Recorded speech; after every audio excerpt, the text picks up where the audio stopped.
ফিলিস্তিন ফিলিস্তিন জিন্দাবাদ। আজকে আমাদের ফিলিস্তিনের মুসলমানরা, আমাদের ভাই বোন, আমাদের নিজের আত্মীয় স্বজন, তাদের আজকে কি অবস্থা? যুবকরা আজকে সবাই নির্যাতিত, আমাদের মুসলিম যুবকরা সবাই দিন থেকে নিপীড়িত, সবাই এখন ফ্রি ফায়ার পাবজি এগুলো নিয়ে ব্যস্ত। আজকে দেখি আমরা সামনে ভয় ভয় আছি, আমরা এদেরকে দেখি আমরা দিনের দিকে আনতে পারি কিনা, আমরা ফিলিস্তিনের জন্য অগ্রসর করতে পারি কিনা। সমস্যা কোন ভাই মার ভাই রিভাইভ দাও ভাই ভাই আপনি তো নক আপনি তো নক ওয়ালাইকুম আসসালাম ওয়া রাহমাতুল্লাহ। আসসালামু আলাইকুম ওয়া রাহমাতুল্লাহ। ওয়ালাইকুম আসসালাম ওয়া রাহমাতুল্লাহ। আচ্ছা ভাই, আমরা কি মুসলিম না? জি আমরা কি মুসলিম? জি আমরা সবাই মুসলিম না?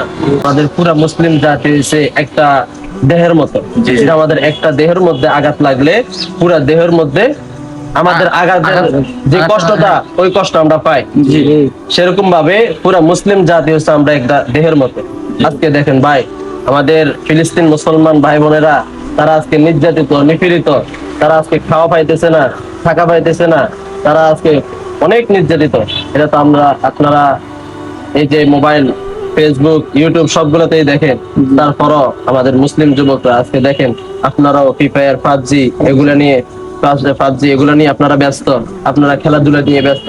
আজকে আমাদের দরকার ছিল কি, আজকে আমরা ওই দেশে যাইতে পারি না, আমরা ফিলিস্তিন দেশে যাইতে পারি না, ওদেরকে আমরা সাহায্য সহযোগিতা করতে পারি না, অন্তত আমরা দোয়ার মাধ্যমে করতে পারি, তাদের জন্য আমরা কিছু মিছিল করতে পারি, মিটিং করতে পারি, তাদের জন্য আমরা কিছু স্বীকার করতে পারি, তাদের জন্য আমরা দোয়া খায়ের করতে পারি।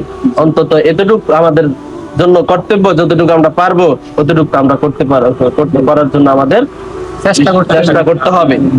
এই জন্য আমরা চেষ্টা করব, আর আমরা এই মোবাইল থেকে বিরত থাকবো। আমরা এই জিহাদের জন্য প্রস্তুতি গ্রহণ করতে হবে। ঠিক আছে ভাই? যে ইনশাআল্লাহ আল্লাহ আমাদেরকে সেই তৌফিক দান করুক।